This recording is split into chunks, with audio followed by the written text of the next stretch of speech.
Hello అండి, అందరికీ welcome back to my channel. జగదానందకారకుడు, జగద్రక్షకుడు ఆ జానకి రాముడి కళ్యాణం రోజు ప్రతి ఇంట్లో, ప్రతి రామాలయంలో చేసే ప్రసాదాల్లో పానకం ఒకటి. నవమి అనగానే మొదట గుర్తొచ్చేది పానకం, వడపప్పు.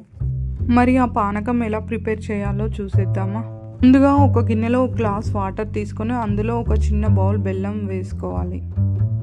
దీనివల్ల బెల్లం త్వరగా నానిపోతుంది. మధ్యలో స్పూన్తో కలుపుతూ ఉండాలి, వాటర్లో కరిగిపోతుంది. ఇలా కరిగించుకున్న వాటర్ని వేరొక బౌల్లో వడకట్టుకోవాలి. దానివల్ల బెల్లంలో ఏమైనా నలకలు ఉంటే పోతాయి. మనం తీసుకునే వాటర్ని బట్టి అందులో బెల్లంతో పాటు మిరియాల పొడి, యాలకుల పొడి యాడ్ చేసుకోవాలి. నేను ఇక్కడ పావు చెంచా మిరియాల పొడి, పావు చెంచా యాలకుల పొడి, పావు చెంచా ఉప్పు వేసి ఒకసారి మిక్స్ చేసుకున్నాను.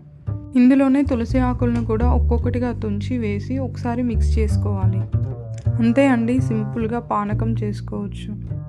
ఈ పానకం మనం తీసుకోవడం వల్ల వేసవి తాపాన్ని తగ్గిస్తుంది, శరీరానికి చల్లదనాన్ని ఇస్తుంది అని మా తాతయ్య వాళ్ళు చెప్పేవారు.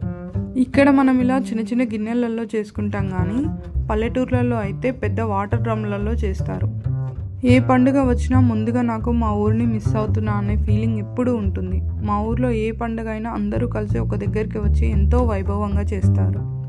పూజలు, ప్రసాదాలు అందరూ కలిసి చేస్తారు. అలా అందరూ కలిసి చేసుకోవడంలో ఉన్న ఆనందమే వేరు.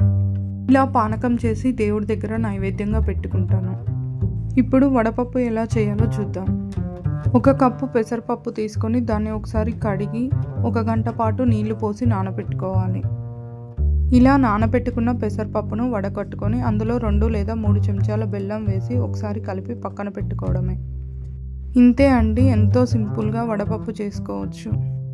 ఇలా తయారు చేసుకున్న వడపప్పును, పానకాన్ని ఆ జానకి రాముడికి నైవేద్యంగా సమర్పించుకోవచ్చు. జై శ్రీరామ్. మీకు గనక ఈ వీడియో నచ్చినట్లయితే లైక్ చేయండి, షేర్ చేయండి, సబ్స్క్రైబ్ చేసుకోండి. దానివల్ల నా ఫర్దర్ వీడియోస్ అనేవి మీకు నోటిఫికేషన్ ద్వారా వచ్చేస్తాయి.